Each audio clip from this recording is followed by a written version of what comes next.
Today I'm going to be working on a Western Pacific bay window caboose that's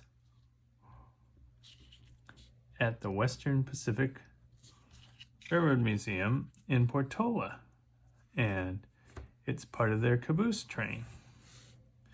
And as I've said a couple times before, projects like cabooses and boxcars actually make great starter and practice projects because you get to practice a lot of the fundamentals. Now this caboose is basically 5 and a little bit less than half of an inch long, and it's a little bit over right at a half of an inch off the rail. And a lot of the fundamentals that we've talked about practicing are just getting the shape, which getting the shape and the composition are very important. So you might as well be practicing with cabooses, boxcars, and you can practice with engines all you want, but that way you don't invest quite as much time and you get to practice on the lettering. It's really 1.5 inches tall. See, here, that quickly you've gotten the shape of your caboose. You kind of see it, even though it's just a box. Really see, you've just drawn a rectangle there. But if you look at the caboose there, it's less than 1/4 of an inch down. But you're going to see really quickly, with just a few more lines, it's a little bit less than 1/2 of an inch here on each end. The moment I put the bay window in the middle, you can kind of start seeing it take shape. And the bay window is a little bit over 2 inches from each side.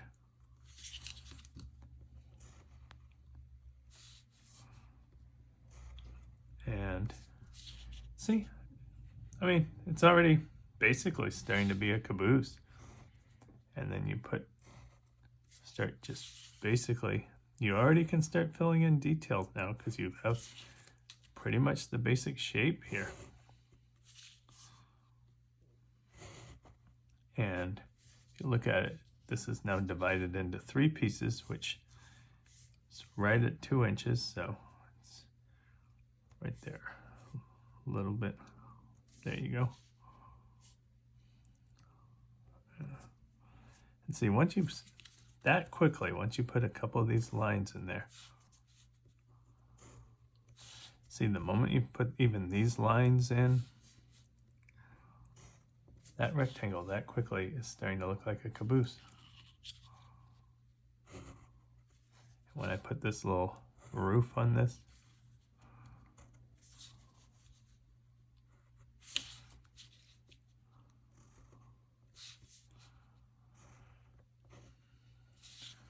there we go.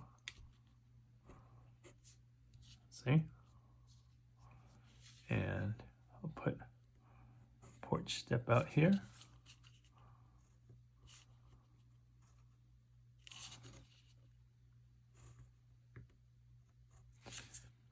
And this caboose and many other cabooses will be featured in my new book, The ABCs of Cabooses.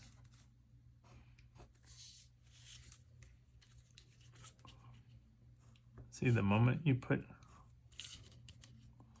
a step there,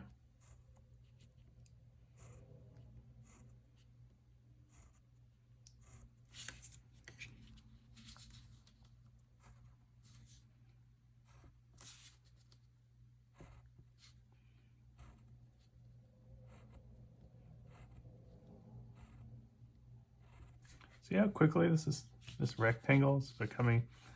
You can kind of see, even though you might want to be working on engines a little bit more, they might seem more exciting. You can sort of see that quickly. And just put the couple circles whoops, that wheel. You can see things like that, your wheel's floating. Mine even float at times. And right at a little bit less than 1.5 inches right there, kind of, that's a little worn off. That's what happens. 1 inch, yeah, there we go. Yeah. 12 and 1 inch. There we go. What is your eye will start catching? Like if you're measuring out your wheels, it's like, okay.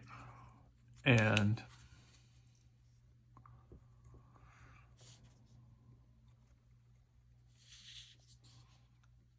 I'll finish.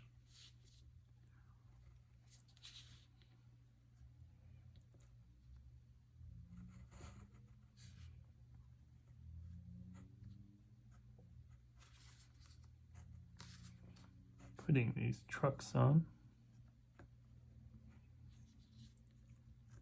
And I know trucks are a big part of the locomotives, for instance. And trucks on freight cars are a lot more basic.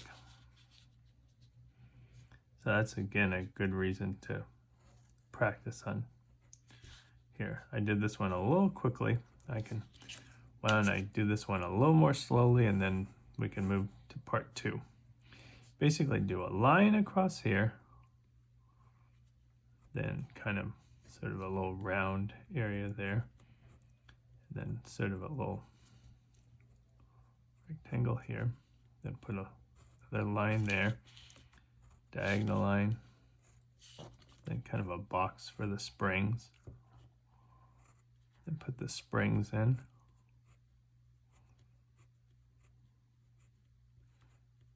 then there, kind of the struts, and there you go. See, I have to admit, in drawing trucks for locomotives versus freight cars were actually a pretty big relief. So why don't we take a break, move to our next video.